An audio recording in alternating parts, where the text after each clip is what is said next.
Hello world of YouTube. Lately I've been torn on a concept for the channel that I'm still going to bat at even as I sit down here and talk about it. I've been debating on refilming my bumpers that play at the end of my videos where I put my playlists up. Mostly because I don't live in the space that those initial bumpers were created in. But I still like some of the bumpers even now, even though I've been using them for a couple years at this point. I like the discography review one. I like my general one that plays with the lights and slow motion. And there's others that I still enjoy. But part of the other reason why I want to refilm some of the bumpers is because I don't like the music for some. And there's some shows that don't have a bumper that I do more regularly than others now. There's a handful of reasons why I've been going at myself about this idea. But the music is part of one, because there's some shows now that I won't use their original bumper. I'll just use my general one. The list video one. I just don't like the bumper that I filmed for that. The redacted one I don't really like as much either, but I really like this song. But one song and bumper for the most part that I still really enjoy is the listening log one, and it's mostly because of the music, which is the subject of today's album reflection. It's an album that when it came out, I really enjoyed, and my enjoyment of it has only grown as the years have gone on. It's from an electronic music pioneer that I was already a fan of at this point, but again, just dropped a record that I think is maybe his most re-spinnable out of his entire catalog, even though there's records that I like more than this for what they have going on. I'm talking about the 26th album by Canadian breakcore pioneer Venetian Snares, traditional synthesizer music.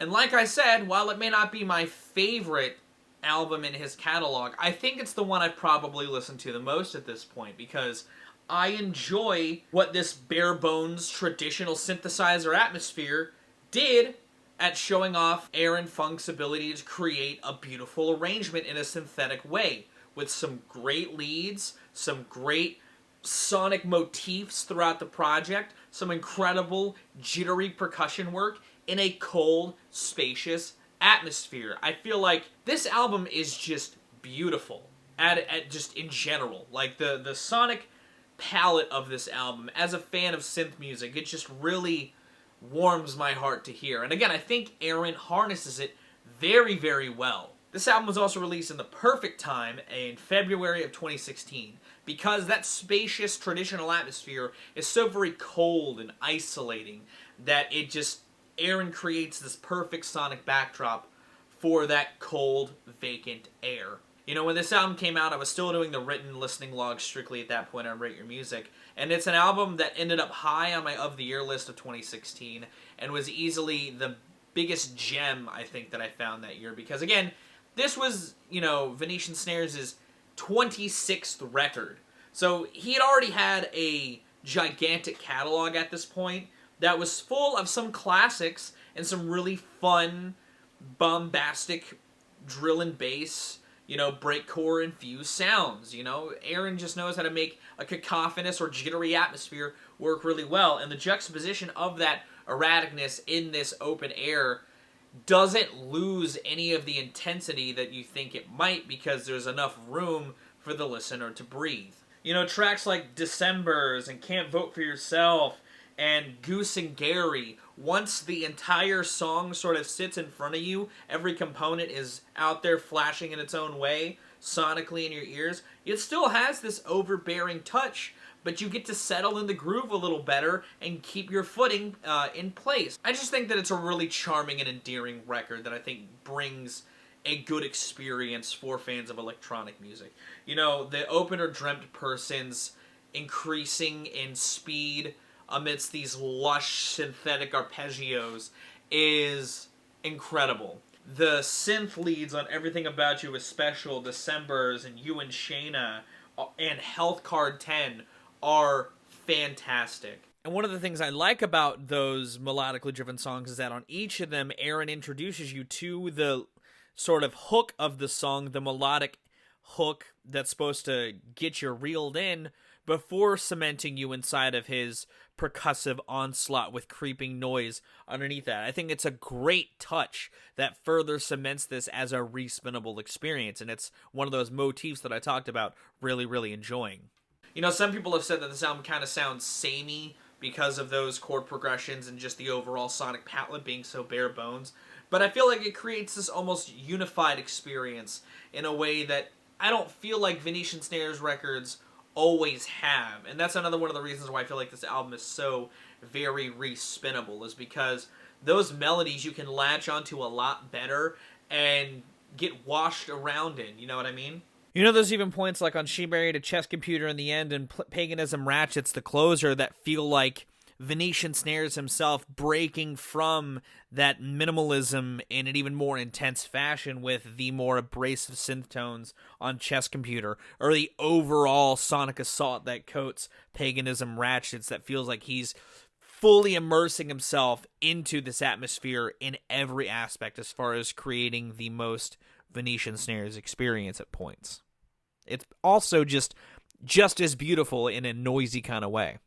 And this album knows how to inject some unsettling atmospheres in there as well, like a slightly bent fork tongue V2 and an Axe Attack boss level V3, which sounds like a fucking boss battle theme from like an NES title. You know, there's some chip-tune crunches that sound like they're being thrown in there, and it fits, again, that bare bones palette so very well. Goose and Gary does a good job at melding some of that uneasiness with a great, just clubified dance banger wrapped up around that, which is great because it follows You and Shayna V1, another kind of danceable groove with some great, beautiful melody strewn throughout that track. You know, I really enjoy this record and how presentable it makes Aaron's music. Because I got into Venetian Snares in high school, mostly from Raz Salagalat Suzette, which I know I didn't say right, or in Cavalcade of Glee and Dadaist Happy Hardcore Pom Poms, because those are records that just sort of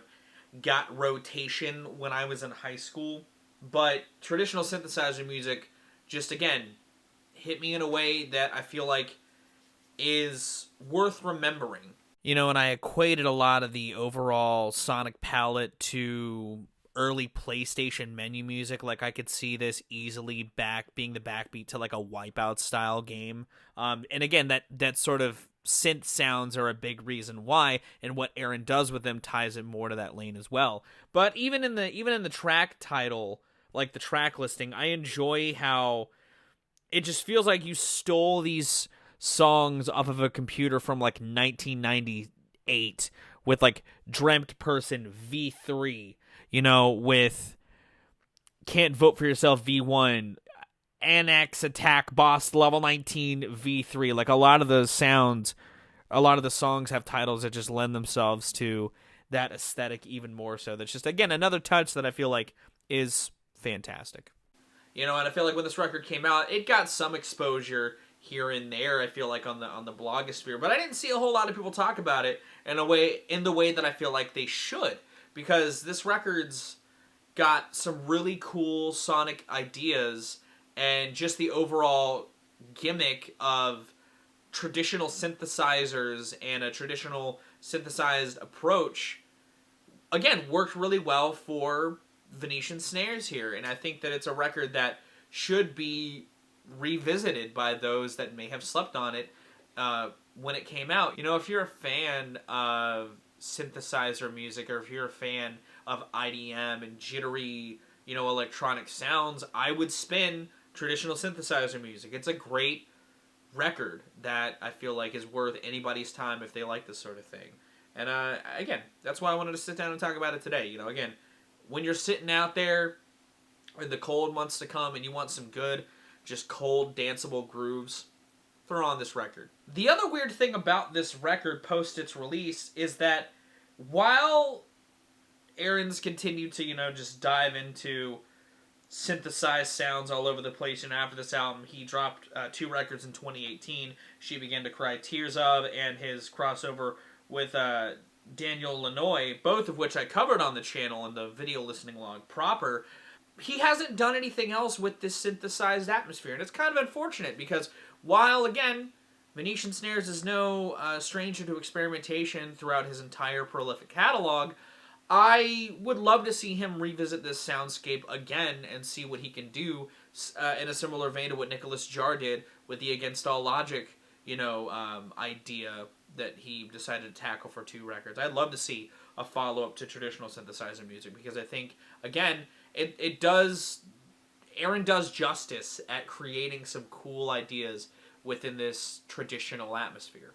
Plus, that is the cleanest album art I've ever seen, and I want more of it to be the cover, the face of other music in this style by Venetian Snares. But that's going to do it for my reflections on this album. If you've heard this record, what do you think about it? Or if you've checked it out after watching my review, what did you think about it? Let me know in the comments down below. If you like this reflection on this record, give it a like. If you want to see more of my music, gaming, and general nerdy content, be sure to subscribe. Special thanks to my patrons. If you want to join the ranks to get early access content, exclusive content, or to help drive the community, it's linked in the description. I'm going to get out of here, though. I've been Vowel Rack. You guys are good as lives and situations, and I'll see you another day.